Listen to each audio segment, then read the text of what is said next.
ఇక్కడ దోశలు ఒక సైడ్ చేసుకుంటూ ఇంకొక సైడ్ మసాలా దోశకి లైక్ కర్రీ రెడీ చేసుకొని అండ్ నేను టీ పెట్టేసుకున్నాను అనమాట. సో టీ సిమ్లో పెట్టేసుకుంటే మేము తినేలోపు టీ అనేది రెడీ అయిపోతుంది. సో తినేసి చక్కగా టీ తాగితే ఒకటి మార్నింగ్ నుంచి పడ్డ టెన్షన్ అండ్ స్ట్రెస్ అంతా కూడా రిలీఫ్ అయిపోతుంది అనమాట. సో ఇది నా మార్నింగ్ రొటీన్. అండ్ నేను బ్రేక్ఫాస్ట్ చేసుకునే టైంలో మా హస్బెండ్ కూడా పాపం నాకు హెల్ప్ చేస్తారు.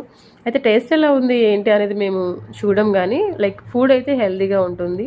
సమ్టైమ్స్ టేస్ట్ అటు ఇటు వస్తూ ఉంటుంది, బట్ ఇద్దరం కలిసి ప్రిపేర్ చేసుకొని తింటాం చూడండి, అవే నాకు చాలా బాగా అనిపిస్తుంది. సో తనకు తెలిసినట్టు తను చేస్తారు, నాకు తెలిసినట్టు నేను చేస్తాను. ఈవెన్ దో ఇద్దరం ఆ టైమింగ్ని ఎంజాయ్ చేస్తాం.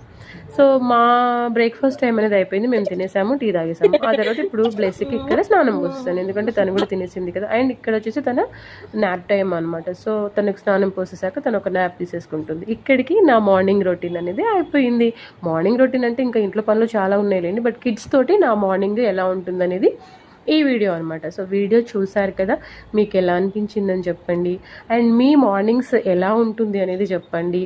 అండ్ ఇంకొక వీడియోతో మళ్ళీ మనం కలుసుకుందాం. అంతవరకు బాయ్.